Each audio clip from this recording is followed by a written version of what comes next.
AFTV, Kenny Ken, great win for Arsenal today. It was one of those games where you could see what Newcastle were going to do. They had very well set up. They've been doing that all season and frustrating a lot of the big teams and then catching them on the counter-attack. And there was a couple of scary moments in that first half, but second half it was a completely different side. Definitely, Newcastle, as you said, came with a game plan. And I thought, like I said, they executed it properly. But in the last 15 minutes, I think when I think the player that set the tempo and changed the tempo of the game, especially for Arsenal, was Saka. They realised if you use them as an outlet, it was just fantastic. It's probably one of his best performances I've seen this season. And it was like a bit of a tie between him and Pepe for man of the match. Both of them, created assists, and both of them, used their used the space that was available to them in the second half when Newcastle tired.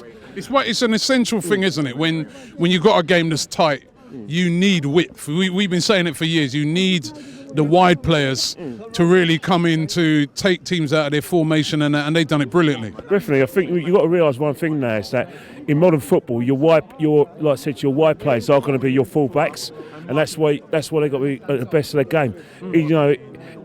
He played full back as a kid. He's played further forward. This season, it's definitely under Unai Emery. And I think, I know you're not allowed to say this, but Unai Emery deserves a lot of credit for giving this guy his head and giving him a chance. A lot of people say that Unai Emery hasn't done a lot of good things, but one of the good things he has done is pushing guys like this guy forward.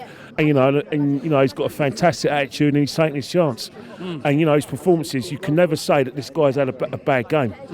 And it's a shame. It's a shame. For some players can't get their place back. But you know what? We always wanted at Arsenal was competition for places. We got to sign him on a long deal quick, innit? Well, let his football do the talking. The most important thing right now is for him to do his football. That's for June. The most important thing, the only thing that we should talk about is the football. Anything else is immaterial. You know what I mean? Next stop is going to be like Olympiacos away.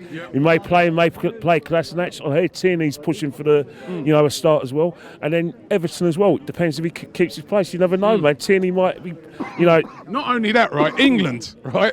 Gareth Southgate better get busy as well because he could also play. He could play for Nigeria as well, couldn't he? He could play for your boys. Well, good players. It depends what his heart is. If he's got a Nigerian heart, he might want to play for Nigeria. But he knows that if he's good enough to play for Gareth Southgate, then I'm sure he'll take his chance. But again, it's good for England. But first thing first, let him establish himself at Arsenal first.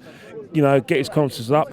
Concentrate his football and develop, evolve. Because right now, he's raw at the time. You want good players like him to evolve. You want to be talking about him in 4 years' time and say, we've got a top player here. Sometimes these young players, we give them all this sort of accolades like Martinelli. We think he's the best thing since sliced bread. Just let them enjoy their football, let them evolve, let them learn, and then we'll see in a few years' time. I know I'm very cautious, but sometimes, right, we go from one extreme to another at the football club, especially around the fan base and anything. And by the way, man, I know for a fact I would have got 5 out of 5 in that quiz.